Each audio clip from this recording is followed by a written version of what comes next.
Welcome back to Doc Tok. I'm Dr. MJ. I got my good-looking brother, AJ. What up, man? And we have a special guest today. This is Alina. She's a physician assistant with Access Health and has a background in GI. Hi, Alina. Hello. Hello. Nice Guys, to meet you. Thank you I for had a little, having me. I had a little bit of Indian food yesterday, and I feel it coming up and down, the acid reflux. Really? Yeah, Is man. that our topic today? That's our topic Acid today. reflux. So wait, why is Alina here then? She's going to let us know all about it. What to Really, do. Alina. Yes. So why don't we talk a little bit about acid reflux? Why don't you tell us a little bit about acid reflux, Alina? So GERD is, I think, one of the most common complaints that patients have. Heartburn after they have Indian food, anything acidic, spicy.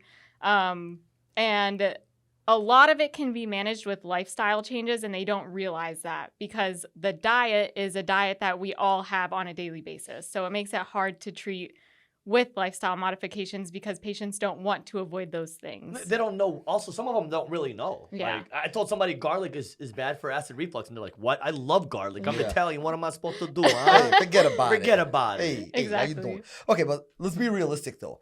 Does every single person with heartburn are they diagnosed with acid reflux? I mean, how do you know you have acid reflux? So it does come down to a clinical diagnosis for the most part. Usually getting the upper EGD, it's unnecessary for the most part. Unless They someone overdo that, Yeah, a they little do bit. overdo it, especially for someone who's having just classic heartburn symptoms after they have their coffee, soda, alcohol, those types of things, the spicy foods. You don't need to do an EGD to confirm that someone has GERD. Just change your lifestyle. Exactly. If Yeah. you're having persistent symptoms, I think that's where we cross the line from heartburn to GERD. Okay. That's actually a good point. And when you say lifestyle, like, what are you talking about? Like, so after I eat, can I just go lay flat right after and go No. sleep? Why not? Because So what am I supposed to do then? people who have GERD, the sphincter muscle loosens, so the acid from the stomach easily comes back up into the esophagus. So What is that sphincter? What is it, like a valve, like opens and closes? it's a muscle that opens and closes that Okay. connects the esophagus to the stomach. So in people who have GERD or a hiatal hernia, for example, which patients see that on their CAT Oh scan my and God. freak out. Oh my Yeah. God. They freak out. Oh. And unless it's something insanely large, we're not going to do anything about it. But it Yeah. is allowing for reflux to happen. So how do you approach as a Yeah, like- physician assistant? What is your first approach on treatment options for these type of patients? Always lifestyle modifications first, going over the diet, coffee, soda, peppermint, chocolate. There we go. Yeah, name some things. That's what I was Yeah. gonna tell you. Just so, like, if I'm coming to you, I'm a patient, and say, what can I do for my acid reflux? I always tell patients the holidays are the worst time because they're I doing all agree. of those Thanksgiving, things. right? Yeah. What about nicotine? That's smoking also So, affects alcohol it. as Yeah, well, I'm alcohol huge because of the acidity. So it's going to make more acid in the stomach and then easily will be able to come back up. My patients say that if they have a burger after a couple beers, the acid is gone. Is that true? No. Everybody's told me, eat a little bit of greasy food after an alcoholic That'll drink, kill and you feel anything, better. That's what my patients say. So what are you supposed to tell the patients when they say that? Fried fatty food is another huge trigger for So they're GERD. both Okay. causing Yes. it. They might not get the symptom at the moment. Exactly, but yeah. And some people have silent reflux. Do you see patients who are obese or morbidly obese more prone to get acid reflux? Yes, and it Okay. kind of works similarly to the hiatal hernia. It's increasing the abdominal pressure, so it's allowing the acid to come back up more easily. Okay. okay, that makes sense. Perfect. Okay. So we spoke about, let's say the patient came into your office and they've tried all your recommendations with lifestyle modifications. How do you approach it if they continue to have symptoms? So I think doing an H2 blocker like over-the-counter Pepcid is a good option for people who have heartburn intermittently, so not constantly. I think that's a good one because it'll relieve your heartburn symptoms. But for someone who faster. for someone who's having persistent symptoms, we have to try to prevent it. So usually that's where omeprazole, pantoprazole, the PPIs come in. But a lot of people don't take them correctly. A lot of people will Take take it it as when needed. they Yeah, take it it as doesn't needed, work that when they way. have heartburn, and it doesn't work like that. Okay. So how does it work? You have to take it 30 minutes to an hour before your main meal. So Okay. usually before breakfast. But there are people who only have symptoms at nighttime. So I used to tell my patients, if you're one of those people who wake up in the middle of the night, start taking it before dinner. Okay. So I think a lot of It all people. depends on the symptoms. It when depends you on actually symptoms, get yeah. symptomatic. So is GERD different from peptic ulcer disease? Yes, because peptic ulcer disease can come from like H. pylori bacteria, chronic use of NSAIDs, developing those ulcers. So I think there's a difference between GERD. GERD leads more into Barrett's esophagus. Okay, I got you. But that could be dangerous. Yes, yeah. And patients typically who eat and develop pain, it's most likely GERD symptoms. And Yeah. patients who actually eat and the pain improves is most likely peptic ulcer disease. Yeah. Yeah, So like eating, especially for like peptic ulcer and gastric ulcer, right? Yeah. Mhm. Gastric ulcer is different than peptic ulcer, so and that's what you could tell. Yep. So if you eat and it gets better, mhm. you can Then- tell me. Yeah, you get- the duodenal, duodenal ulcers And typically. if you eat and it gets worse, then it's gastric. Gastric. Okay, Exactly. so ACE2 blockers, and we talked about proton pump inhibitors Yeah. like omeprazole or The pantoprazole. problem with proton pump inhibitors, we're seeing so many side effects. Yeah. Absolutely. And Yeah. so that's why I try like everyone. What do they say? Hey, I want omeprazole. I Yeah. want pantoprazole. They know the name before anything. Yeah, Yeah. of course. But the problem they don't understand is that when it's blocking the actual pump, Yeah. you're blocking all the acid. Mhm. Yep. Versus where you're taking Pepcid, you're blocking that specific site. And that's why Yep. it's so much faster acting.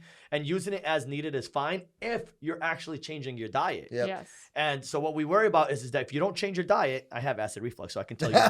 You're an expert. Trust me, I'm feeling it You're right an now. expert. But, all that Indian food, MJ. all the Indian food will get you. I'm not Indian. What do but you have? listen, Chicken tikka masala? Yeah, the chicken Yeah. tikka masala will make it. Is That, my sphincter is gone. When I sleep at night, I don't have a sphincter. It just goes up and down.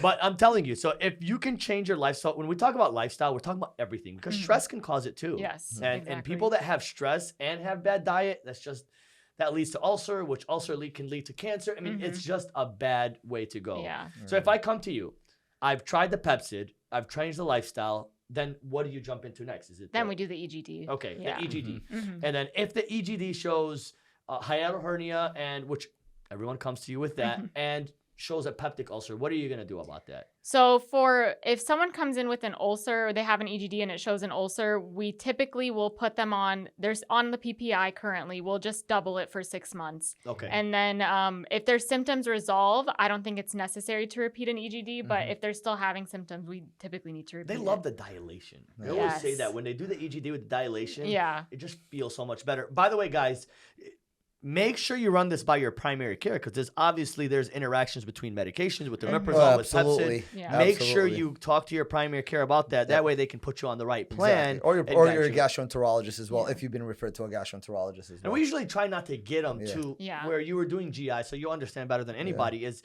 we try to try these treatments before getting to Yeah. the The GI, specialist. exactly. Unless the symptoms don't resolve, and then last resort Yeah. we'll You send don't them wanna to a wait. gastroenterologist. You don't want to wait But because I it mean, gets worse and worse. And that's what it is. I think a lot of patients just want to jump into a procedure like an EGD or They wanna quit. colonoscopy, et cetera. because they but- want to eat. Yeah, but they don't understand the risks of these type of procedures as well, like perforation and Anesthesia. whatnot and Yeah. anesthesia. So this is something that we have to kind of think about and make sure that the patient is actually fit for these type of procedures initially. That's good. That's good. So I think we've kind of covered the majority of GERD symptoms. Is there anything else that you want to kind of recommend to our patients on maybe lifestyle changes or anything that you recommend for them to decrease their symptoms with GERD?